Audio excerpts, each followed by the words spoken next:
Well, good afternoon, everyone. This is the first day of a journey. I'll call it a journey.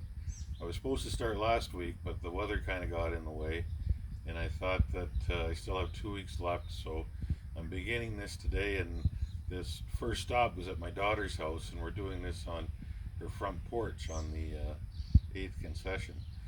It seems odd, though, doesn't it, that there's always a Tim Hortons cup in my interviews, and they even show up sometimes in my service. But just to give you a little idea about what we're going to be doing over the next 2 weeks, is I'm going to be stopping at different people's housing and doing a interview from the porch and questions about how we're handling this COVID-19 crisis, where people are at with how they're handling the self isolation or the physical distancing. Maybe talk a little bit about fears and hopes.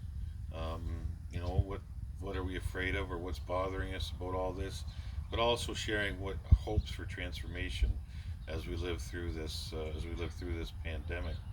And I think there's other things we can talk about too. I think that given what's been going on in the world with protests and Black Lives Matter after the death of George Floyd, I think that's another conversation we can have. Thoughts about what we can do as people to work towards social justice. And the third part of this project is June 28th.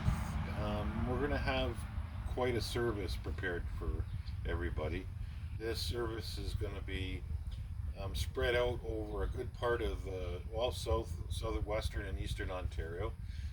The call to worship is going to be done at one person's house in Eganville, along with the opening hymn and the readings, and then on to Central Lanark. We're going to be doing some more of the service.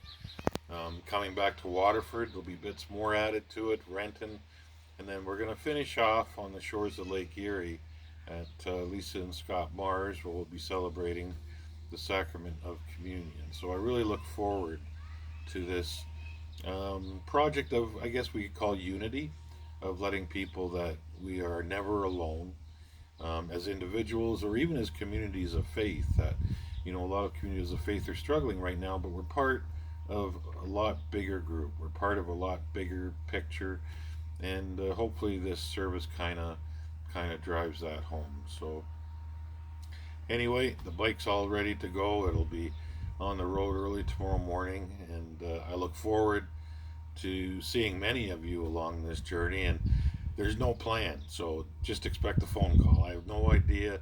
I have an idea where I'm going at 7 o'clock tomorrow morning, but much beyond that, I really don't have any idea. But if I do call, please feel free to share your thoughts, and let's have some fun with this. Thanks. We'll see you during the week.